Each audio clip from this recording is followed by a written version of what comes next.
আপনি যখন সত্যি কথা বলবেন, মুখের ওপর না বলতে শিখবেন, উচিত কথার জবাব দিতে পারবেন, অন্যায়টাকে অন্যায় বলেই দাবি করতে শিখবেন, তখন আপনি অনেক সম্পর্ক হারিয়ে ফেলবেন। দেখবেন আপনার চারপাশটা ফাঁকা লাগছে। আমি আপনাকে বলবো, এই সম্পর্কগুলো হারিয়ে গেলে একদম দুঃখ পাবেন না। জীবন থেকে কিছু মানুষ চলে গেলে জীবন শূন্য হয় না, বরং জীবনের ভার মুক্ত হয়।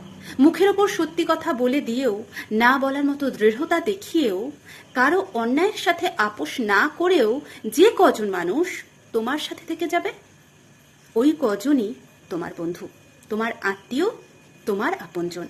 যদি কাউকে না পাও তাহলে জেনো, যারা এসেছিল তারা তাদের স্বার্থেই এসেছিল। আসলে যারা চলে যায় তারা আসলে তোমার কেউ নয়, কেউ ছিলও না। তাই কারো চলে যাওয়া দেখলে তাতে আনন্দ পেতে থাকো।